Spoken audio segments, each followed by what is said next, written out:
Acte chapitre 12. Pendant le cambo Simon Pierre va tirer na katia prison. Wa kotaki déjà na katia nouveau départ. Acte chapitre 12 à partir du verset 1. Vers le même temps, le roi Hérode s'est mis à maltraiter quelques membres de l'église et il fit mourir par l'épée Jacques, frère de Jean. Voyant que cela était agréable aux Juifs, il fit encore arrêter Pierre. C'était pendant le jour de pain sans levain. Après l'avoir saisi et jeté en prison, il est mis sous la garde des 4 escouades, des 4 soldats chacune, avec l'intention de faire comparaître devant le peuple après la Pâque. Pierre donc était gardé dans la prison et l'église ne cessait d'adresser pour lui de prières à Dieu. La nuit qui précéda le jour où Hérode allait le faire comparaître, Pierre, lié de 2 chaînes, dormait entre 2 soldats et 2 sentinelles devant la porte gardaient la prison. Et voici, un ange du Seigneur survint et une lumière brilla dans la prison. L'ange réveilla Pierre en le frappant du côté en disant. Donc cela veut dire qu'il dormait. L'ange lui réveilla. Hey! Lève-toi promptement. Les chaînes tombèrent de ses mains. Et l'ange lui dit, mets ta ceinture et tes sandales. Mets ta ceinture et tes sandales. Et il fit ainsi. L'ange lui dit encore, enveloppe-toi de ton manteau et suis-moi. Pierre sortit et le suivit, ne sachant pas que ce qui se faisait fit réel et s'imaginant avoir une vision. Lorsqu'ils eurent passé la première garde, puis la seconde, ils arrivèrent à la porte de fer qui mène à la ville et qui s'ouvrit d'elle-même devant eux. Ils sortirent et s'avancèrent dans une rue. Aussitôt l'ange quitta Pierre. Revenu à lui-même, Pierre dit, je vois maintenant d'une manière certaine que le Seigneur a envoyé son ange et qu'il m'a délivré de la main d'Hérode et de tout ce que le peuple juif attendait. Après avoir réfléchi, il se dirigea vers la maison de Marie, mère de Jean, surnommée Marc, où beaucoup de personnes étaient réunies et priaient. Il frappa à la porte du vestibule et une servante nommée Rhode s'approcha pour écouter. Elle reconnut la voix de Pierre et dans sa joie, au lieu d'ouvrir, elle courut annoncer que Pierre était devant la porte. Ils lui dirent, tu es folle. Mais elle affirma que la chose était ainsi. Et il dit, c'est son ange. Cependant, Pierre continuait à frapper. Ils ouvrirent et furent étonnés de le voir. Merci. Motema nanga sanzola yawe, oh alléluia. Zambe nanga leki banzambe nyoso mokili, oh alléluia. Oh kum alléluia, alléluia, oh, oh. Papa alléluia, alléluia, oh alléluia. Hey, Kombona Yesu eleki, oh kum alléluia, alléluia. Papa alléluia, alléluia. Bande konaye koyebisa bino likambo esalemi na kati ya Bible, bazolakisa na kati ya Bible. Eza nango vérité, eza masapote, eza makambo esalemi. Kacha. Bazolakisa ke mukanda sembe bazolakisa ke ezalaki na mutu moko azalaki pécheur comment ezalaki Pierre bato ebele bayebi na kati ya Bible mosala na ye bandaki kosala mosala pêche mais jour moko na grâce akutanaka na Jésus de Nazareth onga nazoteya lelo wa changeaka vie ya bato. Est-ce que mutu moko ayebi Jésus azali awa?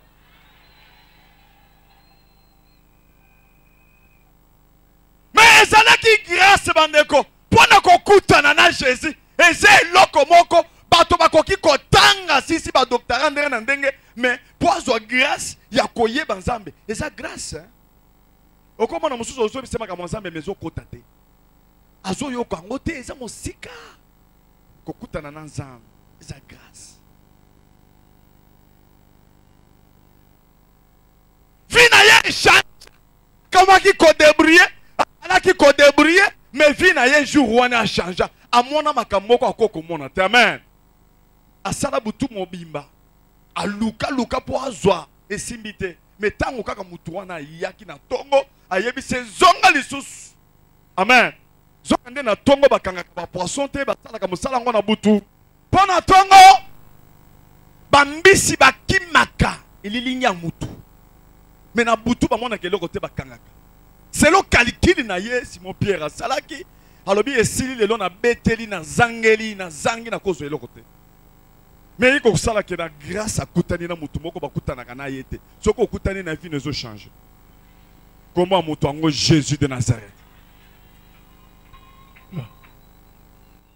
na yoto ta soko yaki na ba problème ndenge nini mais raconte kaka na Nzambe ata bo sololité kaka miso kaka ya komita la kana ye fina yozo changer na makila lobaki te nga sans problème te nga na zolinga na nga na solola na yete ngaka soki na moni ata soki amoni nga talinga te bo bato azo ebele mais soki na salika effort na simina elamba makambo ezo salem na tongo lelo yaka na décision ya kotala soki atali yote simba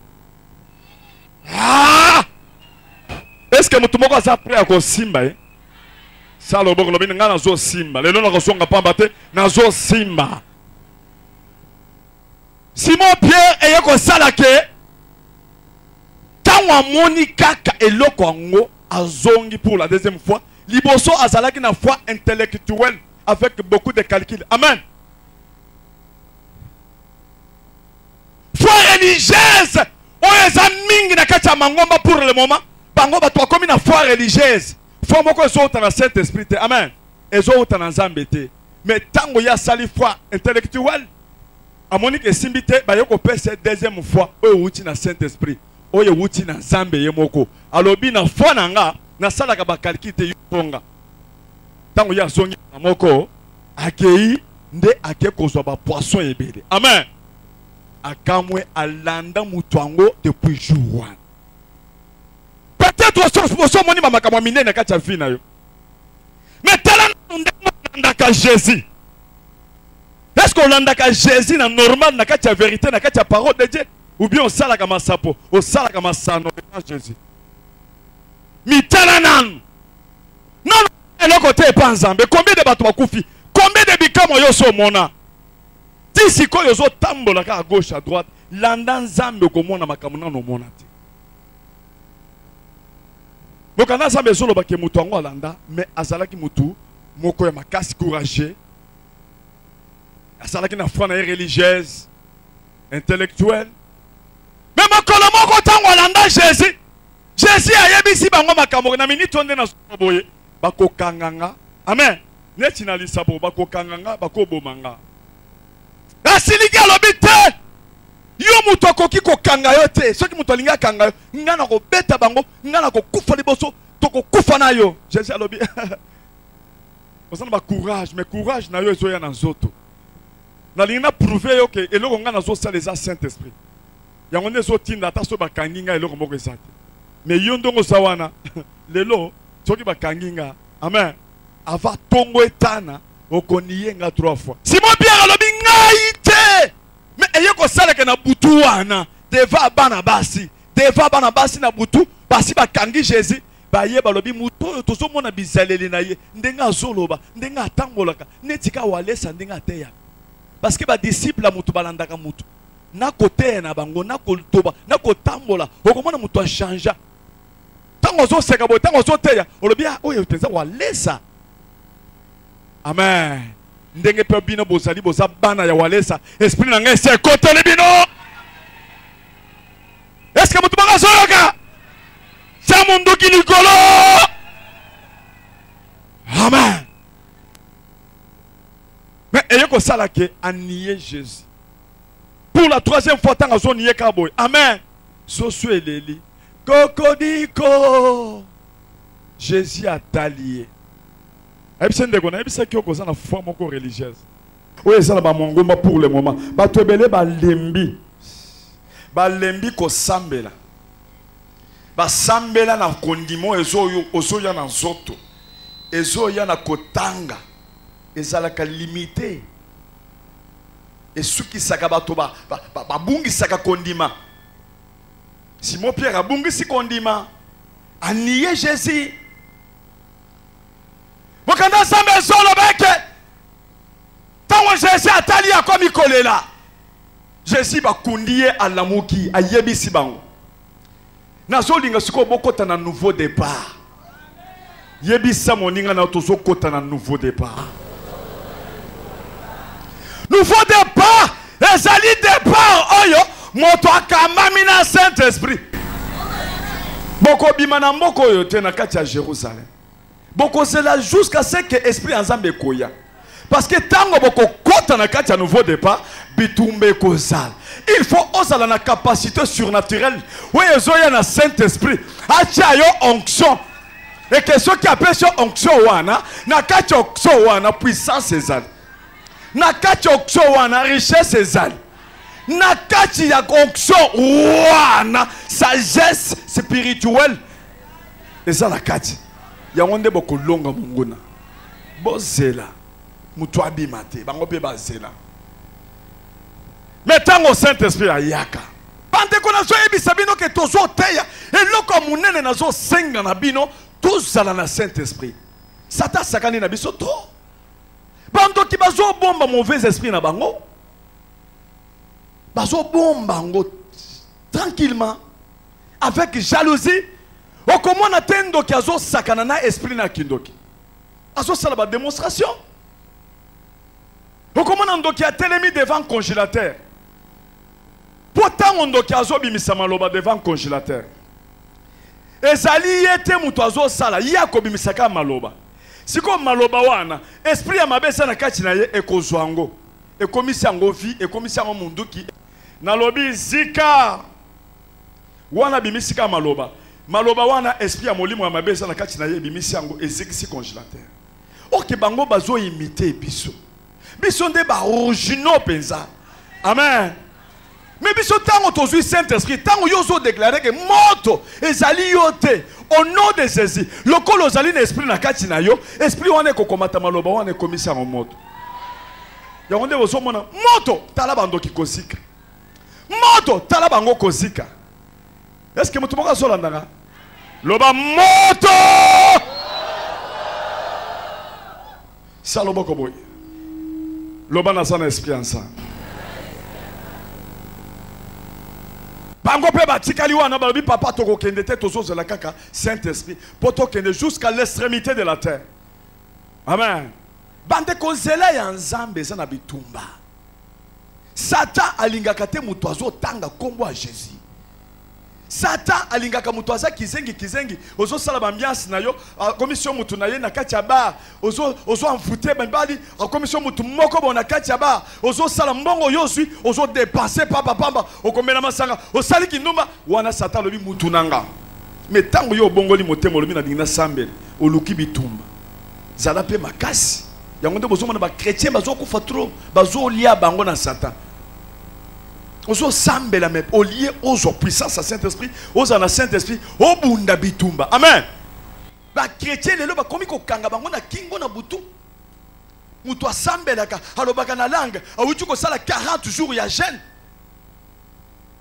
ala ka boye ba fini na kingo na kamwando kimoko salite awuti mboka awuti na kimbanseke auti kuna soki wapi soki kwerekile wapi me yo muto fandi na ngombe mutu ango ayeka akuna na salite akuti olali ozolia biloko moko ya en couleur o ezali rouge jaune olia ngo zo lo papier français ya lobi français ezali eloko ngote anglais ezali eloko te me ngana zali na anglais moko démoniaque akuti olali afino na kingo tala yo makolo au nom de Jésus, Jésus, il y a le Jésus, le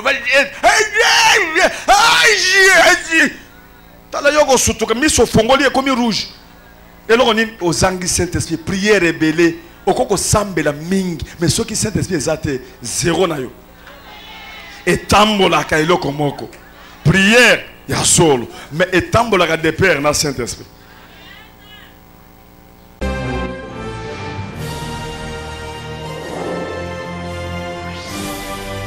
Et ça, moi, comme il a 16 ans. Amen.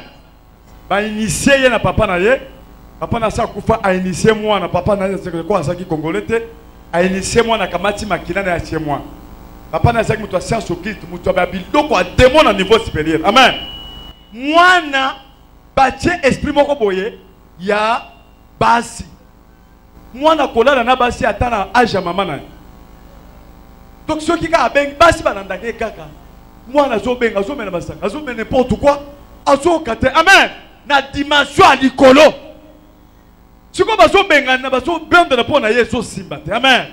Mes familles na yeto bondela qui pona ndekone moko maman na bango mususu asaka na Suisse alongwa ki na Suisse hein zaka na France je crois alongwe ayawa asaka na mutu azo kwena na nzela mitu kezo ningo beta ba yebisi aya na Kisasa ayeto bondeli pona ye azui délivrance azongi na poto atinda nga ba dollar parce que son abisi bio peut-être ko landa nga na mutu amen de ko salake mwana wana balobi bakende pa kabundu alesa siko bayoki bademo basolo bana munoko mwa balobi kabundu alesa soki bo meki ko kende pa kabundu alesa hein kokoboma kabundu alesa après to bomi pe mwana oyo mwana pe aza mutu makasi c'était difficile ko bayana ne ba informer nga ke bayena mwana wana poto mwana bademo wana elobi babomanga d'abord famille na ye ko yebisa pasteur Semfo papa yebisa walesa boba demo mwana ona zana boba demo génial walesa zaka mutu ami bongisa sino te bakoyeko boma ye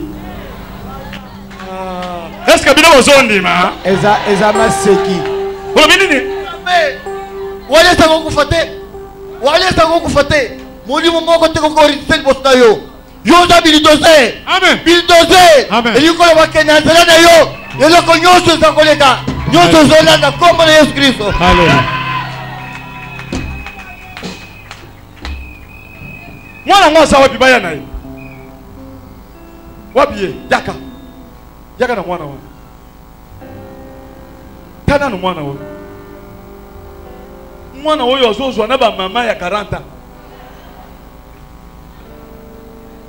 Jesus tana kwa alphabet mama na msusu mama na ende kwa mwasha na ya akoko expliquer nga makambo sande ngini yaka na Zoa micro. Problème à moi n'est pas d'expliquer. Il soit là, tu crois. Loba. Azan de Kolanga Neve Langai, a aussi Cameroun. Alors, papa nae Azam continué na Cameroun na Douala. Bazan na Bakis. Donc, son papa a koufi, il faut pas remplacer moi, donc roi ou bien moi si aux la reine. Alors, on a déjà initié, na boudou, na minuit, il faut abima, basta la incartation. Bon, avant déjà que ça lango, papa a eu kufa. Avant kufa, a suivi à Kati, nzoto na libo. À Kati makila. À Kati pe à moana, à connecter en go. À connecter makila na yele à moana. À transmettre ma camunion. Donc, à comment déjà que ça là déjà ma cam. Moana so ça ma caminen. À part ça, à Kende pas ya Loba, Kende pas nganga mususu. Nganga marabout. Marabout. Basokola ki na mai, initié déjà na makamsusu. Initié. Déjà makamsusu. Makamwebele. À part ça, à sala qui pacte na Lucifer. Ça ne peut pas que Lucifer. Azui bik a commis à ça les bas du monde naie azala makasi le quoi Lucifer sala kama kambu a kokango azui bik a commis a kati le moko kono makile bimi atie a tumboli libulu a kotisi de monde wana azipi a sali le la signe quoi. C'est ça. Alors, directement, répondre que ce qui est Simbi, après, c'est que ce qui est Simba, au commun, mboule que beta makas. Ce qui est beti makas, si wana demande nous et combien pas même. Tant que si à Pessim Congo, Kotanandaku, mboule beti makas. Mboule beti makas. Makas. Donc demande à cela que Simbi. Akimimbangu pas tontine naie, de quoi papa naie. Akimimbangu c'est tontine tant comme na sali ba répondre moi directement ba faire p et sali ba action boule beti ya komi ko banga. Tontine akimimbangu a chumboli bulu a chumboli ba lukango sali suti. Bon ce que le combat qui dernier ce que makamo salaka les andengeni ya basi. Il est capable de faire bengi il y a âge na été. C'est vrai? C'est ça, ouais. Ensemble na âge na été alors akwakwanja kwisi kokokate akomi kokokate akoya koti nanda kwa mimi ata somo kwa bimi bomuni ya bimi akoti ata bolo bokoloba te. C'est ça, beaucoup le bélo comme côté, ouais. C'est quoi des moyens le bas qui ndengeni ni pona walesa. Ouais, ne ko ko bisaye, il faut to kende pa walesa, alobi que non kende te walesa za mukie pa na yazo mona za tula, alors ko délivrer te. Alors le quoi bien aux gens insistant que ne pas walesa, botika ngai. Ceux qui besoin ko insister walesa kufa robomai parce que puissance wa za nango walesa za nango te. Bon, si quoi bitumbe zali le entre moi nananga. Ah, bon beta baboko bakasi pona. Yeah.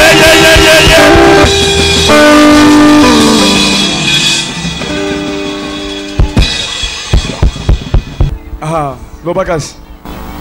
Tant bayena bakuna la famille na camion basoko kali souste bayeni a c'est pas la biso tant bayena e bidé ko quitter baké ba pasteur baké bon de la ponae et ko quitter alors à l'obi puissance déjà et qui donc ba molang basana senae alors wale sape ko zala na sene ko kokaete parce que ba démon ana ba leki li faire azali kolonae tant maman oyo azo témoigner pour na mwana nae wa utimbushimbai alobi c'est du mensonge yoza na pouvoir te pona ndima yoza wale sa yo ifoko ka soki okokende akundimo mais soki okokiete alors ba témoignage nyo César ezali bon basi otoza na kati ya terrain bo beta fololo match zo beta ba yo zwa micro na yo pozo lo batoza na kati ya ring oza na puissance ngape na za na puissance à Jésus-Christ de Nazareth. Yo ça la puissance ya marabout, il y a dimension du colo, il y a Satan au sali pacte na sala. Zo miko banda ko déclarer, banda ko lobasko ke walesa na lingi to bunda na yo, nga na sana makasi ya ba niveau boy. Nga pe na lobela yo, to kota na kacha ring. Kacha. Moi na banda ko déclarer siko. Comment on a? Anglais. Azo ba anglais. Ndakona yebi bono solana monokoni. Ah ouais. Maintenant tu peux parler. Ton nom c'est qui? Je m'appelle Adonai. Adonai. Pourquoi tu as pris ce nom-là? Ma maman qui m'a donné. C'est ta maman qui t'a donné. Mais tu disais quoi? Ce qui concerne Walesa. Maintenant nous sommes au ring parce que nous voulons combattre maintenant avec toi. Tu peux déclarer maintenant ce que tu sens parce que moi je suis prêt maintenant. On va combattre au nom de Jésus. Maintenant tu peux déclarer. Tu dis quoi maintenant? Les gens sont là, nous sommes au ring. Toi tu es là avec Satan, moi je suis là avec Jésus. Maintenant tu déclares quoi? Tu dis quoi? Mais nous sommes au ring, regardez là-bas, regarde les gens, tu déclares parce que tu as dit beaucoup de choses. Tu as dit que c'est des mensonges, que tu es là, tu vas combattre aujourd'hui et tu vas taper ou aller ça. Tu peux déclarer, c'est quoi? J'ai oublié. Tu as oublié. Tu as oublié. Réseau et Katanu bien. Maintenant, on va combattre. Tu peux invoquer maintenant ton Dieu. Je te demande d'invoquer ton Dieu. Invoque Lucifer. Je te demande d'invoquer Lucifer. Moi, je ne peux pas invoquer mon Dieu parce que le Dieu là est en moi. Je ne peux pas l'invoquer parce que je suis avec lui. Il est présent. Je te demande d'invoquer ce Dieu là. Il est en train de se concentrer maintenant. Concentre-toi. Allez, bon soldat Jésus. Est-ce que vous êtes prêts? Est-ce que vous avez dit que Satan est dans ma casse? Devant Zambia est dans ma casse? Est-ce que Satan est dans ma casse? Non. Le réseau est Katan. Botia maboko likolo. Bino boko bandaka moto. Amen. Moto kaka. To mona bandemo wa. Yabandoki. Yaba marabu. Ya Cameroun. Soki ekosala likamwao. Bitumbe bandi ata soki azobunda te menga na kobanda okene ka boy. Na soki kene ka boy. Et rwana bino bozo sala ka boy. Au nom de Jésus-Christ. Allez, voilà Jésus. Jésus. Voilà les sous Jésus. Jésus. Voilà les sous Jésus. Jésus. Voilà les sous Jésus. Jésus. Voilà les sous Jésus. Jésus. La septième fois, soki bolobi Jésus bobandi masasi. Bobandi kocha moto. Bobandi masasi. Bobandi kocha moto. To place nyonso bandoki bazali. Ba yoka ke Jésus azali. Amen. Alléluia. Naebi ke continuité kolanda. Parce qu'il faut repentance. Amen. Amen. Il faut moi à se repentir. Amen. À reconnaître que Nzambe a l'équipe démon. Amen. Donc on continue la délivrance. Amen.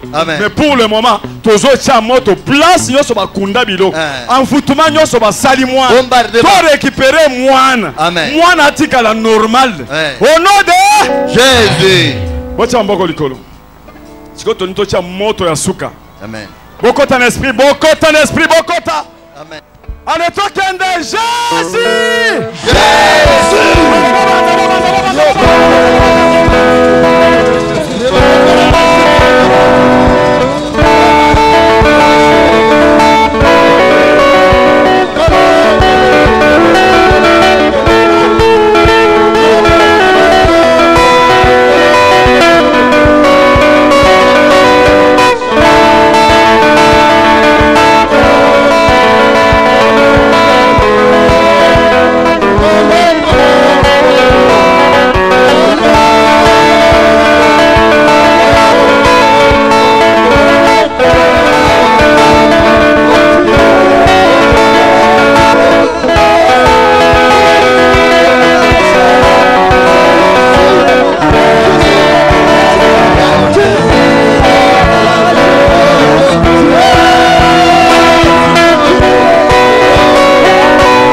Amen.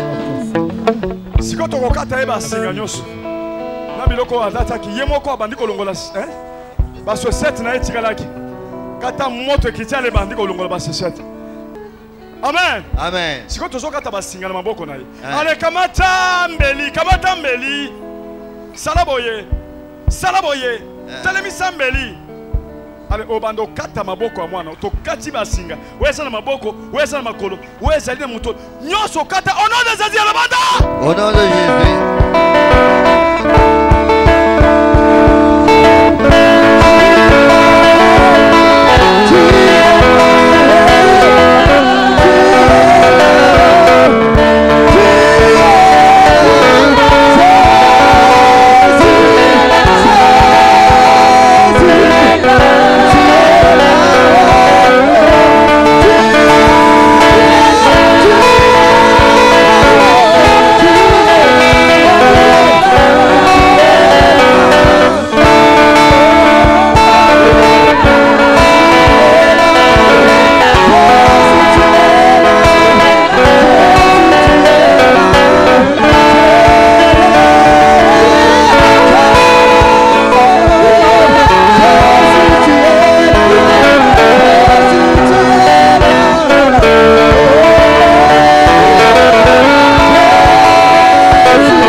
Jésus, pour se pénailler. Allez, soit la cantine, soit la soit ton nom, soit camion ou bimamakila. Allez, toi, Yanango, toi, Yanango, Jésus.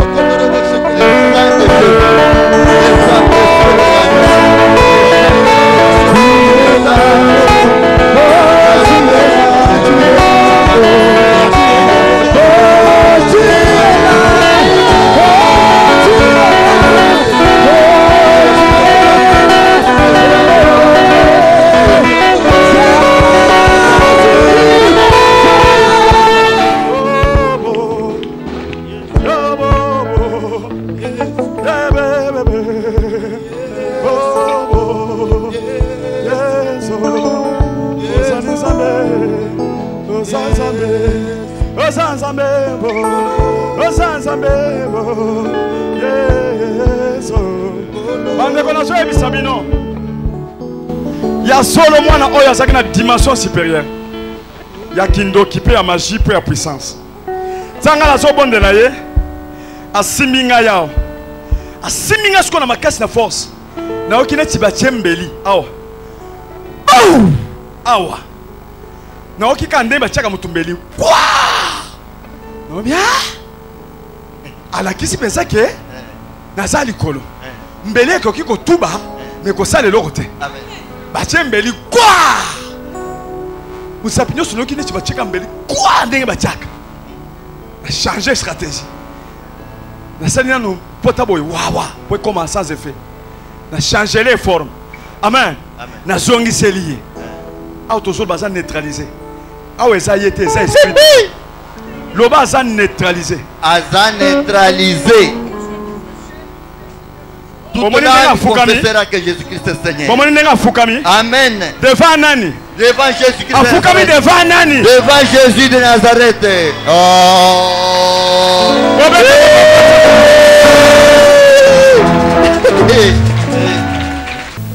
Amen.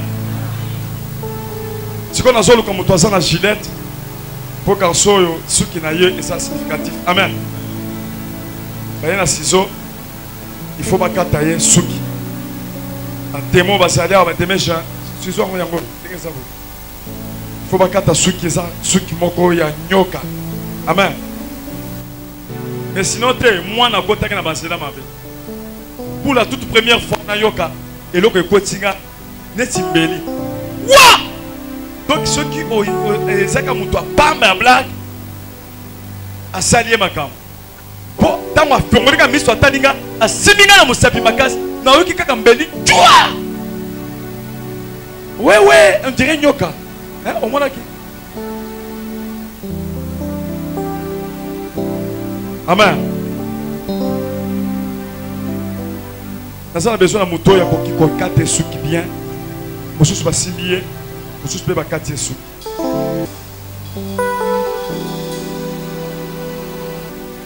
Bomoni Satan. Akomi kizengi. Po biloko nyoso ya saleza la signification. Amen. Pour bakate suki. Simba na loboko. Pour maîtriser loboko nemo. Et katika mukie boko sala musala après. Pour mettre maboko makasi pona Jésus. Yebisa moninga na yo bandoki, ba magicien, basala makasi te. Yebise na maboko no wana ozana bozwi na yo. Simbe siko na loboko yebise yango. Zaliao.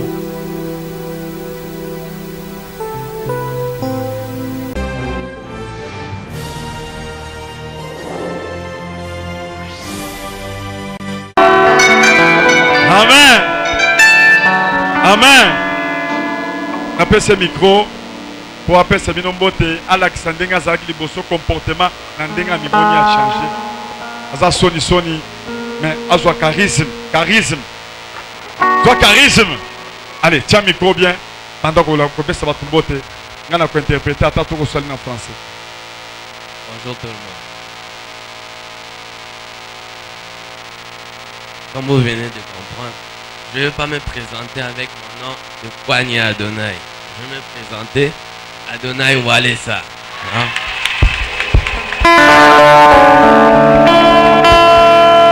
Nazo lingana mi présenter te na kombo ya Kwanya Adonai, mais nazo mi présenter lelo na kombo ya Adonai Walesa. Quand j'étais au Cameroun, Quand on a au Cameroun, j'habitais chez ma tante. Et je regardais les jeunes qui ont mon âge, ceux qui sont en Europe, avec beaucoup d'argent. Et j'ai compris, j'ai voulu être comme eux. Quand on a bana âge nanga, pasana poto, pasana bambongo, et puis nga sa mwana muke na bina na koma ka lokola batoyo. Et ça ka esprit wan. Et alors, j'étais parti sur internet. Na contacté sur internet. Et j'ai fait des recherches. Na kusali ba recherche. Comment pactiser avec le diable. Ndenge nini mutu akoki kosolola na diable. Kofanda kana Satan. Alors, on a tout expliqué, les démarches à suivre. Papa Walesa a expliqué ma kamunyoso, ma démarche ndenge nini nakoko sala. Quand je suis rentré à la maison, Tant on a zongi na ndako, il fallait prendre une feuille, dessiner la pyramide, écrire ce que je veux et puis mettre mon sang sur ça. donc nazo na komi pyramide, na komi biloko nazo linga na kamati makila nanga na tiango na kati. Alors, j'ai fait tout ça. J'ai suivi les règles. Mais j'avais écrit que moi je priais. Je priais Lucifer. Comme vous priez Dieu, moi je priais Lucifer. Alors, j'avais demandé qu'il me donne beaucoup d'argent et puis du succès, être populaire. Parce que j'écris des musiques.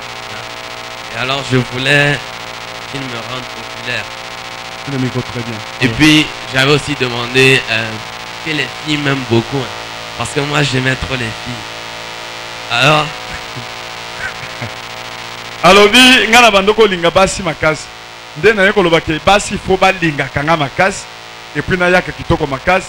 Et puis naza na succès parce que ngana linga ko musique, ko koma musique, na koma populaire, na koma célèbre, na zo po mbongo ebele. Alors, j'ai écrit, j'ai mis mon sang et j'ai enterré dans le sable. Alors, j'avais demandé à Lucifer que si j'ai bien fait, il faut qu'il pleuve. J'ai enterré, je suis rentré à la maison. Après 2 minutes, la pluie est tombée. Alors j'ai eu peur. Je suis parti voir ma cousine qui prie aussi, comme vous. Et on est revenu, on a déterré pour récupérer. On n'a plus vu. Ça avait disparu. On a cherché partout, on n'a pas vu. Alors, on a coquille, na tukundi biloko wana. Après ça, na elobaki ke signe beta mbule beta. Tant mbule beti après 2 minutes, na kimi na yebisi na yoki ko banga na yebisi tanti nanga to zongi bakundoli place wana eloko moko ezate. Alors, pour moi, peut-être que la pluie avait mouillé ça et ça a disparu. Parce que moi, je ne croyais pas que Satan avait pris. Je ne croyais pas. Bon, on est venu me chercher au Cameroun. Je suis venu ici au Congo. L'année 2011, rien ne s'est passé, rien. C'est en décembre 2011 que j'ai commencé à faire des choses que moi-même je n'imaginais pas. J'ai commencé à avoir beaucoup d'argent. Souvent je chantais, il y avait d'autres qui aimaient ma musique. Et puis, il y avait beaucoup de femmes qui m'aimaient. Plus âgées que vous, pas? Plus âgées que moi. Et j'avais l'habitude de coucher avec des femmes plus âgées que moi. Kota nanu mwana muke ajoy. Azo kende kukutana na basi à 40 ans, 35 ans. Démon. Alors, décembre 2011, je savais que je n'allais pas atteindre janvier. Dans 2011, dans décembre, il y avait quelque chose dans ma tête qui me disait, tu vas mourir avant janvier. 2012 ne va pas te trouver.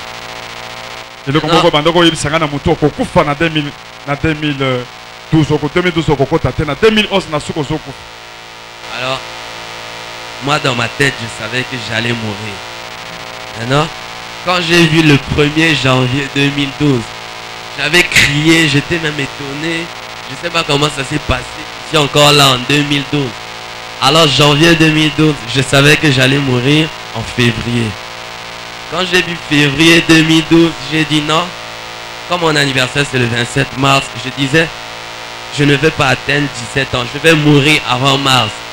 Alors, il y a ma tante qui m'a emmené ici. Donc quand elle me parlait d'abord de Walesa à la maison, moi je le voyais comme un pasteur comme les autres. Parce qu'on m'a emmené chez beaucoup de pasteurs. Rien ne s'est passé, rien. Donc pour moi, c'était des escrocs. Alors, quand ma tante me parlait de Walesa, moi je le voyais comme les autres, hein, escrocs. Quand elle m'a montré sa photo, là j'ai commencé à avoir peur. Je disais, hey, le type il ressemble à quelqu'un qui est sérieux. J'avais déjà peur. Bon, ils ont tout fait, ils m'ont emmené. Quand j'étais assis là-bas, quand il est entré, il est sorti. Toi tu m'appelais comment? Quand on disait Walesa, toi tu disais? Bon, moi je me moquais de lui, hein, je l'appelais Wazé quoi. Hein?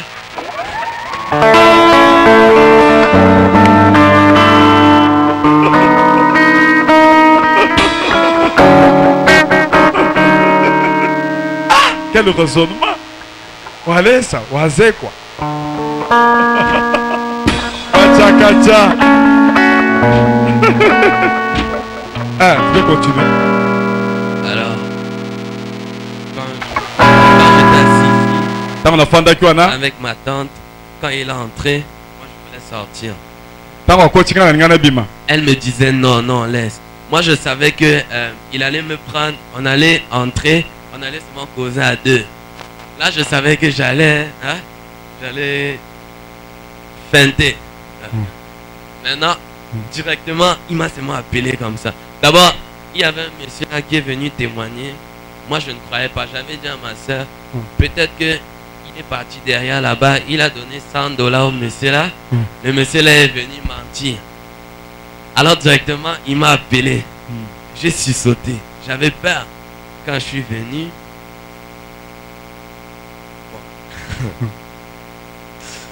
quand je suis venu, j'avais trop peur. Hein.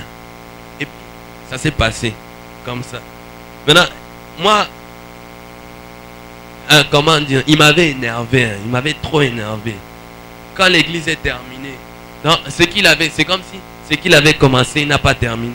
Il m'a laissé coucher ici, il n'avait pas terminé, il est parti. Alors moi j'étais énervé.